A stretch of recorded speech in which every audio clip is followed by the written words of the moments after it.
she said. It's not cheating if we're not married yet. When I found out she slept with her ex at her bachelorette party, I didn't confront her. I let her parents pay for the wedding, let her pick the dress, even let her walk down the aisle. Then when the officiant asked if I took her as my wife, I just said, "Hey viewers, just a quick thanks. Over 14% of you are already subscribed, and it means the world. If you're new here and enjoy these stories, join the family by hitting that subscribe button.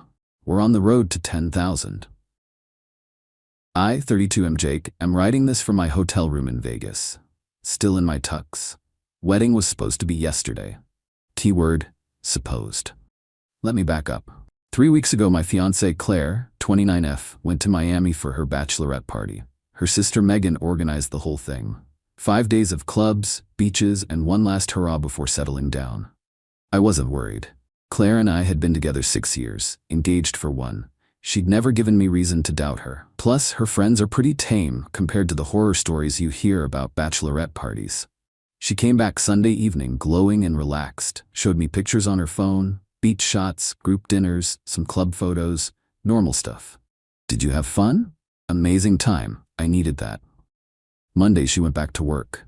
Tuesday, I got a call from my buddy Ryan, who works in Miami hospitality. He manages VIP services at one of the big hotels. Hey Jake, weird question. Was Claire in Miami last weekend? Yeah, bachelorette party. Why? Saw her at the Fontainebleau Saturday night. She was with some guy. Tall, dark hair, looked cozy. My stomach dropped. You sure it was her? Positive. I've met her like 5 times at your parties. She was definitely with this dude, holding hands, dancing real close. Maybe it was just dancing? Jake, they left together, went up to the elevator to the room floors. I sat there processing.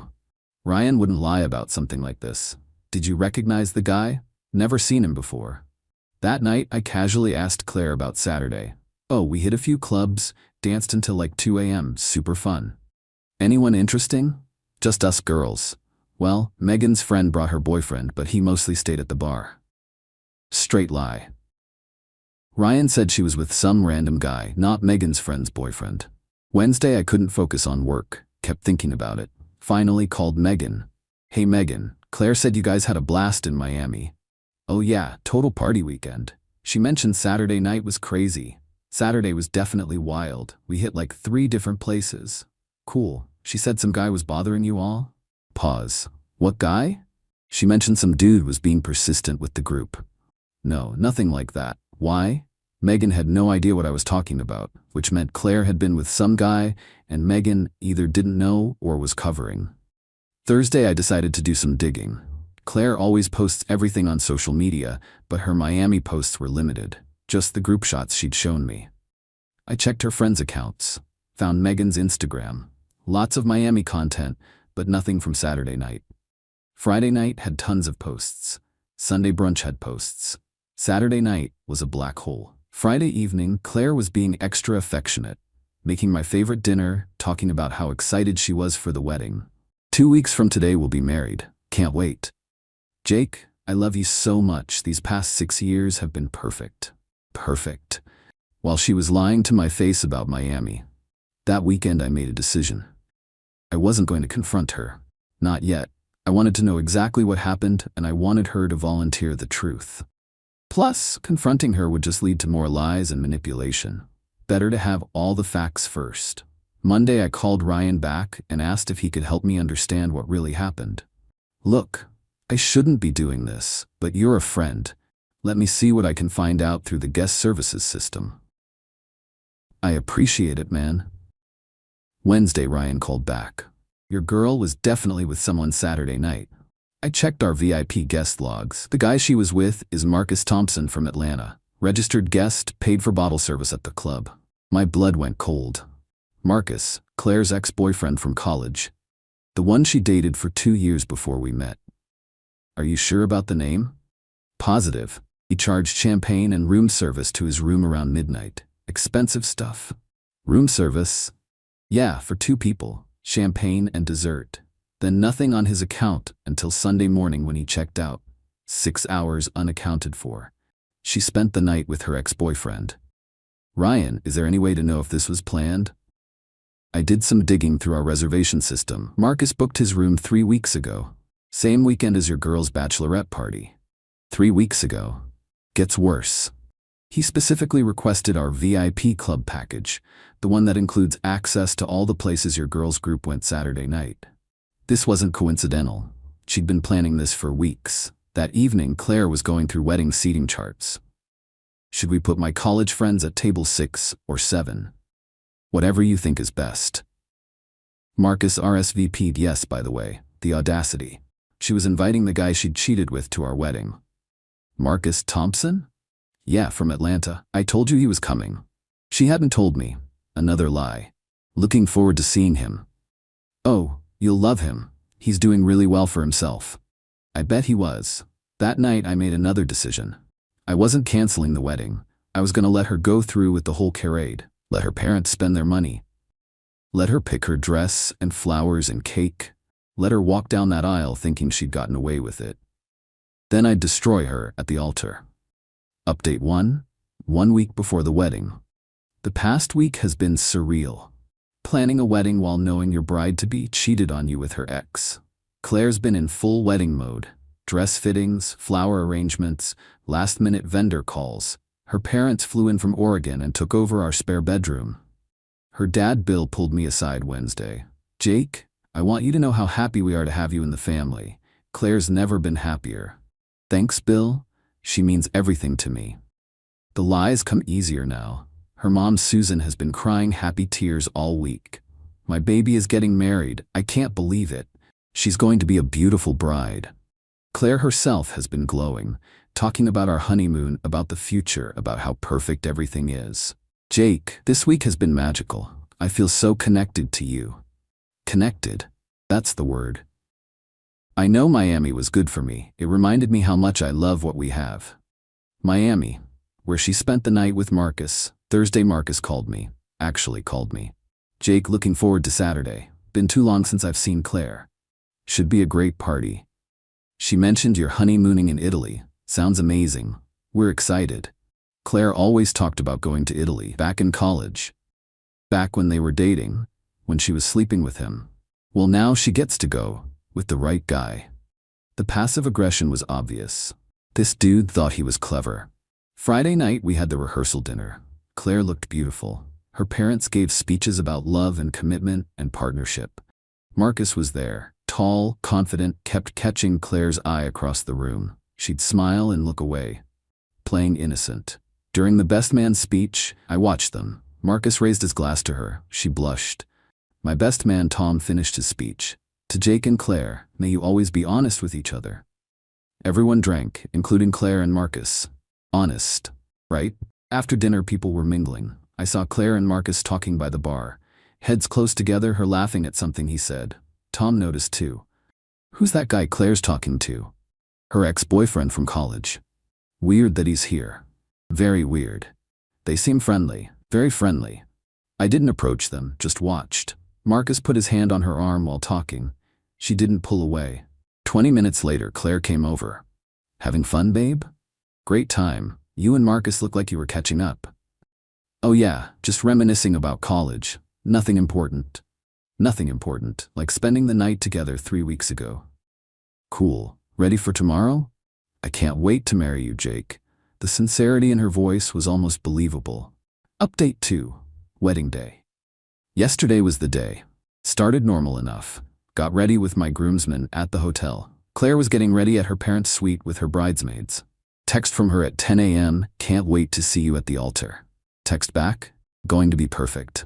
Tom could tell something was off. You seemed calm for a guy getting married in 4 hours. Just ready to get it done. Cold feet? Opposite of cold feet. My phone buzzed. Text from the PI. Latest credit card activity shows Marcus Thompson checked into local hotel last night. Room charge at hotel bar until 2 a.m. Want me to dig deeper? I texted back. No need. I have everything I need. Marcus had flown in for the wedding and was partying until 2 a.m. Probably texting Claire all night. 1 p.m. we headed to the venue. Beautiful outdoor ceremony, 150 guests, perfect weather. Claire's parents had spent at least 50 grand on this thing. Guests were arriving. I shook hands, made small talk, played the happy groom. Marcus showed up at 1:30, came right over to me. Big day, Jake. The biggest. Claire looks stunning. Saw her earlier. When did you see her? She texted me this morning. Wanted to make sure I found the venue okay. She was texting him on our wedding morning. That's Claire, always thinking of others. She's special. You're a lucky guy. The luckiest. 2 p.m. the music started. Bridesmaids walked down the aisle. Megan looked nervous for some reason. Then Claire appeared. She looked perfect. White dress, veil, flowers. Her dad walking beside her, beaming with pride. Every guest stood up, cameras flashing, her mom crying happy tears. Claire was glowing, smiling at everyone. When she saw me at the altar, her smile got even bigger. She mouthed, "I love you." I nodded back. Her dad handed her off to me with a whisper. "Take care of my daughter." "I will." The officiant started the ceremony. Standard stuff about love and commitment and partnership. Marriage is built on trust, honesty, and faithfulness. Claire squeezed my hands. Marcus was sitting in the third row watching intently. Jake and Claire have chosen to pledge their lives to each other in front of family and friends. More hand squeezing from Claire. The vows they speak today represent their commitment to face life's challenges together. I could see Claire's mom wiping tears, her dad recording everything on his phone. The officiant turned to me. "Jake, do you take Claire to be your lawfully wedded wife, to have and to hold, in sickness and in health, for richer or poorer, for better or worse, forsaking all others, as long as you both shall live?" This was it, the moment I'd been planning for 2 weeks. I looked at Claire. She was radiant, expectant, completely confident. I looked at the crowd, 150 people waiting for my answer. I looked at Marcus in the third row. He was leaning forward slightly. I looked back at Claire. "I do not." Dead silence.